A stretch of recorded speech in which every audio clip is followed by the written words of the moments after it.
Madanapalle files దగ్ధం కేసులో speed పెంచారు అధికారులు. తంబళ్లపల్లిలో MLA Peddireddy Dwarakanath Reddy guest house లో సోదాలు చేశారు.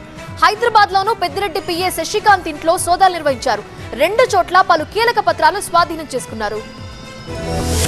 అన్నమయ్య జిల్లా Madanapalle sub collector office files దగ్ధం కేసు విచారణ వేగవంతంగా కొనసాగుతోంది. ఇప్పటికే పలువురు వైసీపీ నేతలని అదుపులోకి తీసుకుని విచారించారు అధికారులు. వారి ఇళ్లలోనూ సోదాలు చేసి పలు ఫైల్స్ ని స్వాధీనం చేసుకున్నారు. ఇదే క్రమంలో మాజీ ఎమ్మెల్యే నవాజ్ భాషా ఇంటికి వెళ్లారు పోలీసులు. విచారణకు హాజరు కావాలని నవాజ్ భాషా ఇంటికి వెళ్లి నోటీసులు ఇచ్చారు పోలీసులు. ఆయన బెంగళూరులో ఉండటంతో ఫోన్లో సమాచారం ఇచ్చారు. ఇప్పటికే మాజీ మంత్రి పెద్దిరెడ్డి రామచంద్రారెడ్డి అనుచరులను పలువురిని అదుపులోకి తీసుకుని విచారిస్తున్నారు.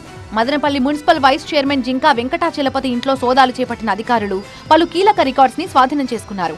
ఆర్డీఓలు మురళి, హరిప్రసాద్ ఫైల్స్ దగ్ధం కేసులో కీలక పాత్ర పోషించారన్న అనుమానంతో విచారిస్తున్నారు. సబ్ కలెక్టర్ కార్యాలయ సీనియర్ అసిస్టెంట్ గౌతమ్ తేజను కూడా పోలీసులు అదుపులోకి తీసుకుని ఎంక్వైరీ చేస్తున్నారు. మదనపల్లి సబ్ కలెక్టర్ కార్యాలయం ఫైల్స్ దగ్ధం కేసుపై స్పందించారు కాంగ్రెస్ సీనియర్ నేత మాజీ ఎంపీ చింతామోహన్. సొంత స్వార్థిక ప్రయోజనాల కొరకు చేశారు. ఎవరు చేసినా కూడా దీన్ని మేము ఖండిస్తున్నాం.